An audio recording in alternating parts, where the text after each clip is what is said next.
नमस्कार अनि जोजलपा नेपाल भाषा एकेडेमीका निमित्त अनक मिडियाको प्रस्तुति र कीर्तिपुर नगरपालिकाद्वारा निर्मित रेडियो शिक्षा कार्यक्रमबाट म हरिबहादुर थापा यहाँहरूलाई हार्दिक स्वागत अभिवादन गर्दछु। यस नगरपालिकाको वडा नम्बर 6 स्थित आदिनाथ माध्यमिक विद्यालयको म गणित शिक्षक। आज म कक्षा 10 को अनिवार्य गणित विषय लिएर यहाँहरू समक्ष उपस्थित भएको छु। विद्यार्थी भाइ बहिनीहरू, आज हामी युनिट 5 को प्लेन सर्फेसको बारेमा पढ्नेछौँ। प्लेन सर्फेस अर्थात् समतलीय सतह के हो यो? यसैबाट हामी पाठलाई अगाडि बढाउँ। समतलीय सतह दुईवटा शब्दहरू मिली बनेको छ। समतलीयको अर्थ समतल, सम्म परेको, इंग्लिशमा फ्ल्याट अथवा प्लेन भन्ने बुझिन्छ। सतह सर्फेस कुनै पनि वस्तुको बाहिरी भाग, जस्तै पृथ्वीको सतह हुन सक्छ, पानीको सतह हुन सक्छ, किताबको सतह हुन सक्छ आदि। त्यसैले सम्म परेको अथवा भनौं चेप्टो परेको दुई आयामिक सतहलाई नै हामी समतलीय सतह भन्दछौं भाइ बहिनीहरू। अर्थात् 2-dimensional flat surface is the plane surface भन्न सकिन्छ। जस्तै किताब कापीको पाना, टेबुलको सतह, कोठाको भित्ता, कोठाको भुइँ आदि समतलीय सतहका उदाहरणहरू हुन् भाइ बहिनीहरू। यसैगरी भकुण्डो, कागती, सुन्तला जस्ता गोलाकार वस्तुहरूको सतह अर्थात् यसको बाहिरी भागलाई गोलाकार सतह स्फेरिकल सर्फेस भनिन्छ। त्यस्तै काँक्रो, पानीको पाइप, मुला जस्ता बेलनाकार वस्तुको सतहलाई बेलनाकार सतह अर्थात् सिलिन्ड्रिकल सर्फेस भनिन्छ। यसैगरी गणितमा अरू थुप्रै सतहहरू पनि हुन सक्दछन्। आजको पाठमा हामी समतल सतहमा बन्ने विभिन्न ज्यामितीय आकृतिहरू, विशेष गरी त्रिभुज र चतुर्भुजको क्षेत्रफल तथा परिमितिको सूत्रहरू र तिनको प्रयोग गरेर समस्या समाधान गर्ने बारेमा छलफल गर्नेछौँ।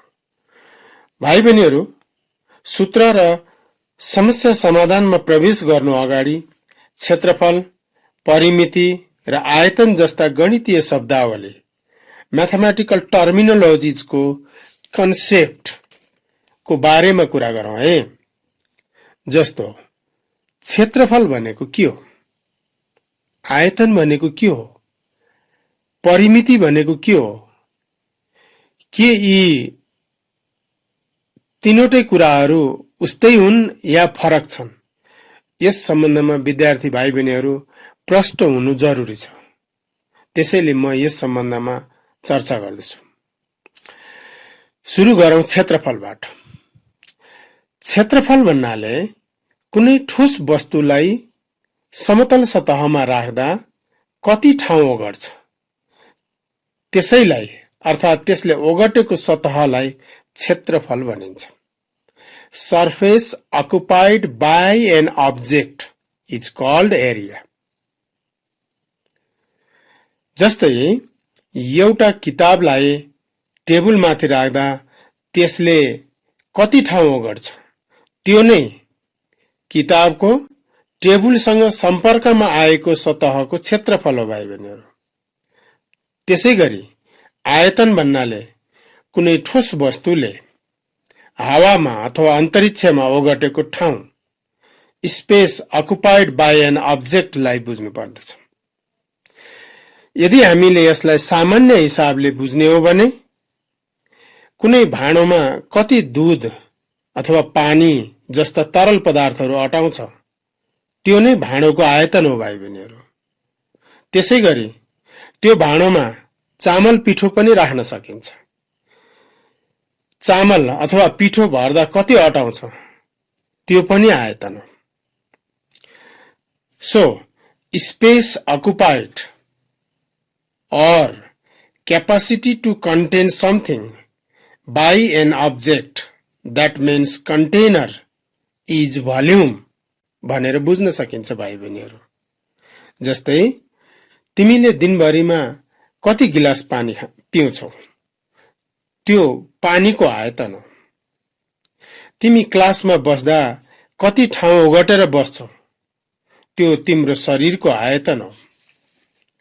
भाइ बहिनीहरू, यसै गरी परिमिति भन्नाले कुनै वस्तुको वरिपरिको घेराको मापन भन्ने बुझिन्छ। अर्थात् boundary occupied by an object is perimeter भन्न सकिन्छ। जस्तै तिम्रो घरको कम्पाउन्ड अथवा स्कुलको कम्पाउन्ड को चारैतिरको वाल कति फिट लामो छ अथवा कति मिटर लामो छ, त्यो नै तिम्रो कम्पाउन्ड वालको पेरिमिटर हो। यसरी छोटकरीमा सतहको ओगटाइ सर्फेस अकुपाइड क्षेत्रफल हो, अन्तरिक्ष अथवा हावाको ओगटाइ स्पेस अकुपाइड आयतन हो र चौघेराको ओगटाइ बाउन्ड्री अकुपाइड चाहिँ परिमिति हो भन्न सकिन्छ। जस्तै फेरि एउटा इक्जाम्पलको कुरा गरौँ। एउटा पुस्तकलाई टेबलमाथि राख्दा टेबलको कति ठाउँ ओगट्यो त्यो पुस्तकले, त्यो क्षेत्रफल हो भाइ बहिनीहरू। त्यस्तै सो टेबलले टेबल भन्दा माथिको अन्तरिक्ष अथवा हावा बस्ने ठाउँ कति ओगट्यो, त्यो आयतन हो। र पुस्तकले टेबलको चारैतिर कति घेरा ओगट्यो, त्यो पुस्तकको परिमिति हो भाइ बहिनीहरू। विद्यार्थी भाइ बहिनीहरू, क्षेत्रफल, आयतन र परिमिति पढ्ने बेलामा एक अर्काको बीचमा भिन्नता बुझ्नु जरुरी छ र त्यही हुनाले मैले यो तीनवटा कुराहरूलाई त्यसको परिचय र उदाहरण सहित मैले विद्यार्थी भाइ बहिनीहरूलाई यति प्रष्ट पार्ने कोसिस गरे। यति छलफल गरिसकेपछि मलाई लाग्छ यी तीनवटा टपिकहरूमा विद्यार्थी भाइ बहिनीहरू पक्कै पनि प्रष्ट भयो होलान्। फेरि पनि कुरा गरौँ। परिमिति वन डाइमेन्सनल मेजरमेन्ट हो। यसको unit metre, centimetre, kilometre, feet जस्तो लिनियर युनिटहरू हुन्छन्। एरिया टू डाइमेन्सनल मेजरमेन्ट हो भाइ बहिनीहरू। यसको unit square centimetre, square metre, square feet, square kilometre आदि हुन्छ। त्यस्तै भोल्युम चाहिँ थ्री डाइमेन्सनल मेजरमेन्ट हो। यसको unit cubic centimetre, cubic metre, cubic feet, cubic kilometre आदि हुन्छ। पेरिमिटरलाई वन डाइमेन्सनल भन्नुको अर्थ टोटल बाउन्ड्रीको लेन्थ मेजरमेन्ट गरेपछि पेरिमिटर निस्कन्छ। एरियालाई टू डाइमेन्सन भन्नुको अर्थ एरिया निकाल्नको लागि हामीलाई लेन्थ र ब्रेथ चाहिन्छ। भोल्युम थ्री डाइमेन्सनल भन्नुको अर्थ भोल्युम निकाल्नको लागि लेन्थ, ब्रेथ र थिकनेस नाप्नु पर्ने हुन्छ। भाइ बहिनीहरू, अब हामी समतल सतहमा बन्ने विभिन्न किसिमका त्रिभुज तथा चतुर्भुज आकृतिहरूको क्षेत्रफल तथा परिमितिका सूत्रहरूको बारेमा चर्चा गर्नेछौँ। यसका निम्ति भाइ बहिनीहरू, तिमीहरू पनि कलम र कापी सहित तयार हो है त? अब म यस सम्बन्धी सूत्रहरूको बारेमा चर्चा गर्नेछु र भाइ बहिनीहरूले आवश्यकता अनुसार ती सूत्रहरू आफ्नो कापीमा नोट गर्न सक्नेछन्। जस्तै त्रिभुजको क्षेत्रफलको कुरा गर्ने हो भने त्रिभुजको क्षेत्रफल निकाल्न प्रयोग हुने सबैभन्दा common formula half base multiplied height. त्यसैगरी त्रिभुजकै क्षेत्रफल निकाल्न हामी अर्को सूत्र प्रयोग गर्न सक्दछौं। यदि त्रिभुजको तीनवटा भुजाहरूको नाप दिएको छ भने area A equal to square root of S times S minus A S minus B S minus C हुन्छ भाइ बहिनीहरू। विद्यार्थी भाइ बहिनीहरू फेरि एकचोटि A equal to square root of S times S minus A times S minus B times S minus C, जहाँ S भनेको ट्रायंगलको सेमी पेरिमिटरलाई बुझिन्छ। त्यसैले S equal to A plus B plus C by 2 हुन्छ। अब यस्तो त्रिभुजको पेरिमिटर निकाल्नु पर्यो भने यसका तीनवटा भुजाहरू जोड्नु पर्दछ भाइ बहिनीहरू। Sum of all three sides is perimeter. यसैगरी त्रिभुज समबाहु छ, इक्विल्याटरल ट्रायंगल छ, जसको प्रत्येक भुजा A नापको छ भने त्यस्तो त्रिभुजको क्षेत्रफल छुट्टै सूत्रको प्रयोग गरेर निकाल्न सकिन्छ, जसको लागि हामी A equal to √3/4 times A square सूत्र प्रयोग गर्न सकिन्छ। र यस्तो त्रिभुजको पेरिमिटर फेरि पनि अल थ्री साइड्सलाई जोड्ने A plus A plus A which is equal to 3A। अब यदि त्रिभुज समद्विबाहु रहेछ अर्थात आइसोसेलिस ट्रायंगल रहेछ, जसको दुईवटा भुजाहरू मात्र बराबर छ भने यस्तो अवस्थामा मानौ दुईवटा बराबरी भुजाहरू A नापका छन् र त्यसको तेस्रो भुजा थर्ड साइड अथवा रिमेनिङ साइड अथवा बेस भनौं B नापको छ भने यसमा area of triangle A equal to B/4 times square root of 4A square minus B square सूत्र प्रयोग गर्न सकिन्छ भाइ बहिनीहरू।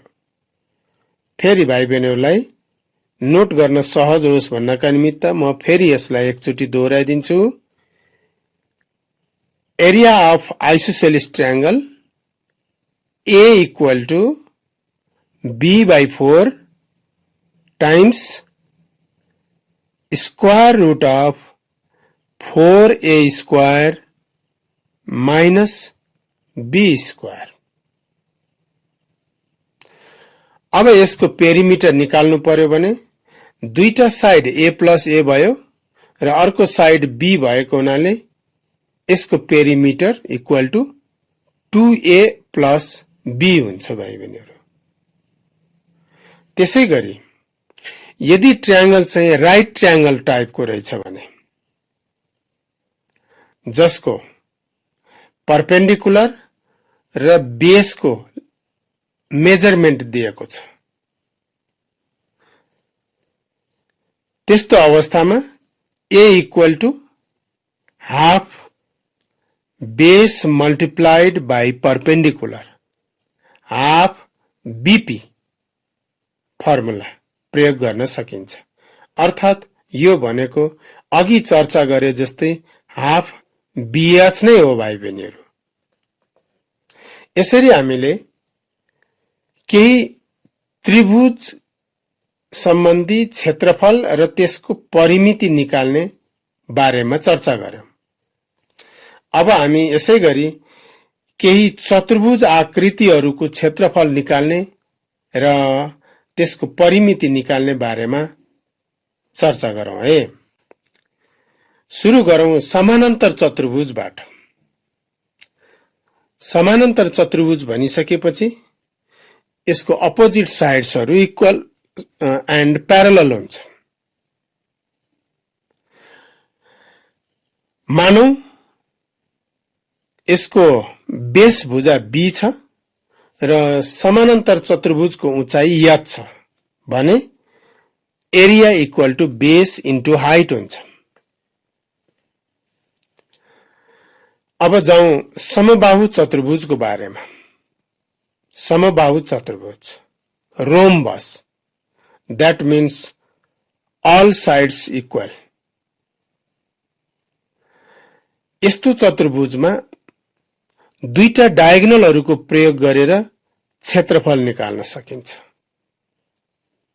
a equal to half d1 into d2 सूत्र प्रयोग गर्न सकिन्छ भाइ बहिनीहरु। फेरि मैले दोहोर्याएँ, रोम्बसको लागि area equal to half d1 times d2, जहाँ d1 र d2 भन्नाले त्यस रोम्बसको डायगोनलहरुलाई बुझ्नु पर्दछ। त्यसैगरी एउटा सामान्य चतुर्भुज छ, त्यसको कुनै एउटा डायगोनलको लेन्थ d छ र त्यो डायगोनलमा त्यसको विपरीत शीर्षबिन्दुहरुबाट खिचिएका परपेन्डिकुलरहरु p1 र p2 छ भने area equal to half diagonal times p1 plus p2 हुन्छ भाइ बहिनीहरु।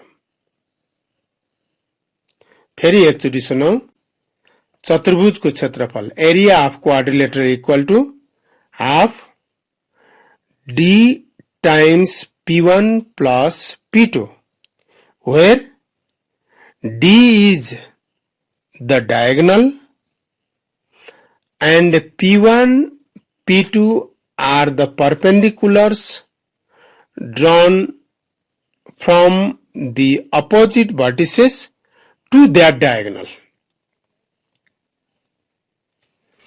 त्यस्तै समलम्ब चतुर्भुज अर्थात ट्रेपेजियम। ट्रेपेजियमको कुरा गर्दा ट्रेपेजियममा दुईटा भुजाहरू समानान्तर हुन्छन्। यसको उचाइ h र ती समानान्तर भुजाहरूलाई p1 र p2 मान्ने हो भने यसको area half h times p1 plus p2 हुन्छ। यसलाई पनि म एकचोटी दोहोर्याइदिन चाहन्छु।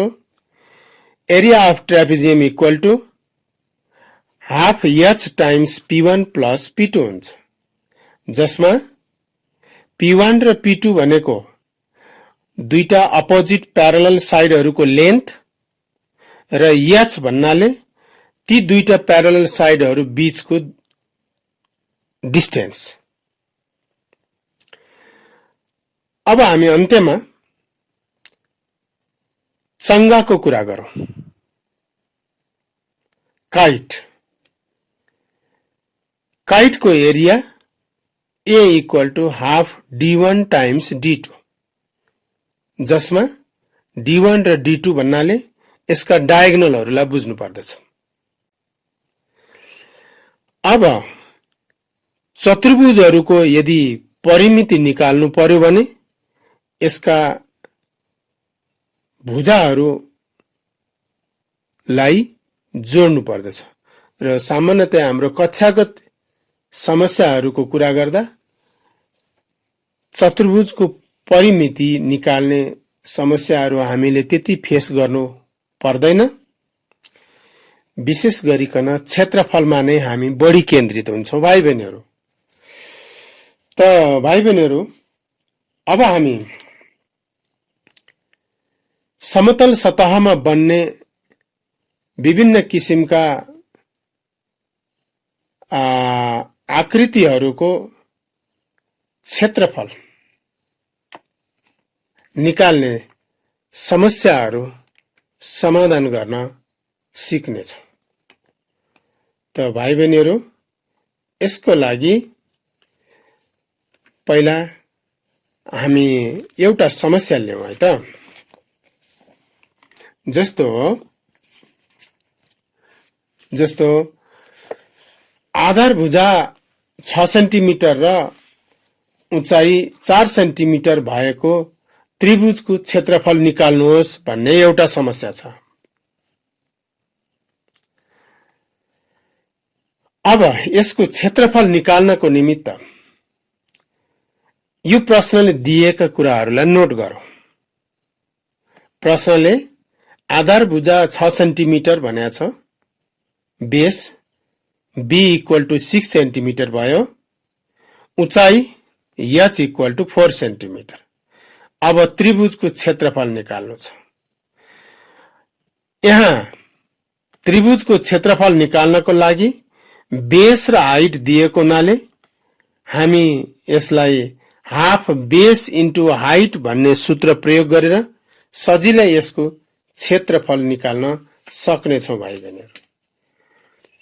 र यसमा हाफ बेसको ठाउँमा 6 सेन्टिमिटर र हाइटको ठाउँमा 4 सेन्टिमिटर राखेर सामान्य क्याल्कुलेसन गर्ने बित्तिकै यसको उत्तर विद्यार्थी भाइ बहिनीहरूले प्राप्त गर्नेछन्। त्यसैगरी हामी अझै एउटा समस्याको बारेमा चर्चा गरौँ है त। एउटा समकोण त्रिभुज छ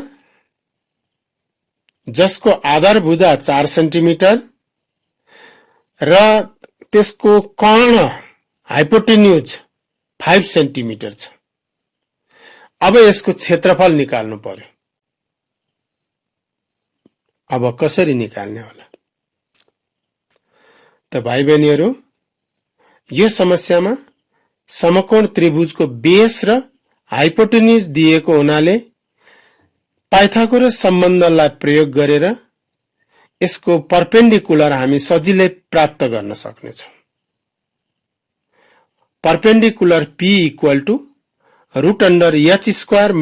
- b² सूत्र प्रयोग गर्दा यो भुजा अर्थात् p भुजाको मान 3 सेन्टिमिटर हामी प्राप्त गर्न सक्छौँ। अब हामीसँग p र b भइसकेपछि सजिलै त्रिभुजको क्षेत्रफल हाफ बेस मल्टिप्लाइड हाइट सूत्र प्रयोग गरेर निकाल्न सक्छौँ भाइ बहिनीहरू, जसमा बेसको मान 4 सेन्टिमिटर र परपेन्डिकुलरको मान 3 सेन्टिमिटर राखेर हिसाब गर्ने बित्तिकै यसको उत्तर 6 वर्ग सेन्टिमिटर भएर आउँछ भाइ बहिनीहरू। अब एउटा अर्को समस्याको बारेमा चर्चा गरौँ है त। जस्तो हामीसँग एउटा काइट छ। काइटको दुईटा डायगोनलहरू दिएको छ। एउटा डायगोनल 6 सेन्टिमिटरको, अर्को डायगोनल 4 सेन्टिमिटरको छ। अब यो काइटको एरिया निकाल्नु पर्यो। हामी सजिलै यसको क्षेत्रफल निकाल्न सक्छौँ। हामीसँग यसको सूत्र छ। यसका निम्ति पहिला यो काइटको दुईटा डायगोनलहरू d1 र d2 को भ्यालु नोट गरौँ।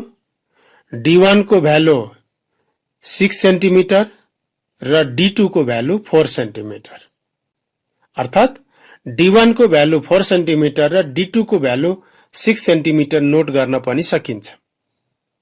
अब काइटको एरिया निकाल्नको लागि हाफ d1 टाइम्स d2 सूत्र प्रयोग गर्दा हाफ d1 को ठाउँमा d1 को भ्यालु र d2 को ठाउँमा d2 को भ्यालु राखेर क्याल्कुलेसन गर्दा विद्यार्थी भाइ बहिनीहरूले सजिलै यसको उत्तर 12 स्क्वायर सेन्टिमिटर प्राप्त गर्न सक्नेछन्।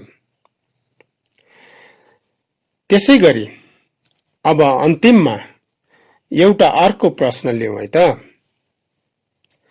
एउटा त्रिभुज छ जसको तीनटा भुजाहरू 13 सेन्टिमिटर, 14 सेन्टिमिटर र 15 सेन्टिमिटर छन् भाइ बहिनीहरू। भाइ बहिनीहरू ध्यान दिउँ, एउटा त्रिभुज छ जसको तीनटा भुजाहरू 13, 14 र 15 सेन्टिमिटरका छन्। अब यसको क्षेत्रफल निकाल्नुहोस्। प्रश्न यस प्रकार छ। अब यो प्रश्नमा थाहा दिएको कुराहरूलाई नोट गरौँ। यसका 3टा भुजाहरू दिएको हुनाले यी भुजाहरूलाई हामी A, B र C मान्न सक्छौं। A = 13 सेन्टिमिटर, B = 14 सेन्टिमिटर र C = 15 सेन्टिमिटर नोट गरौं। अब A, B र C दिएको अवस्थामा त्रिभुजको क्षेत्रफल निकाल्न हामीलाई S चाहिन्छ। त्यसैले S = A + B + C/2 भन्ने सूत्र प्रयोग गरौं। त्यसमा मान राखेर हिसाब गर्दा S को मान विद्यार्थी भाइ बहिनीले 21 सेन्टिमिटर निकाल्ने छन्। अब त्रिभुजको क्षेत्रफल निकाल्ने सूत्र प्रयोग गरौं। √ S times S - A times S - B times S - C। अब यसमा माथिका मानहरू प्रतिस्थापन गरिकन विद्यार्थी भाइ बहिनीहरूलाई यो क्याल्कुलेसन गर्न म अनुरोध गर्दछु। भाइ बहिनीले यसको अन्तिम उत्तर 84 वर्ग सेन्टिमिटर सजिलै प्राप्त गर्नेछन्। र आज समय समाप्त भएको हुनाले रेडियो स्टेशनबाट प्राविधिकद्वारा यो जानकारी प्राप्त भइसकेको हुनाले यो कक्षालाई यही रोक्ने अनुमति माग्दछु। धन्यवाद।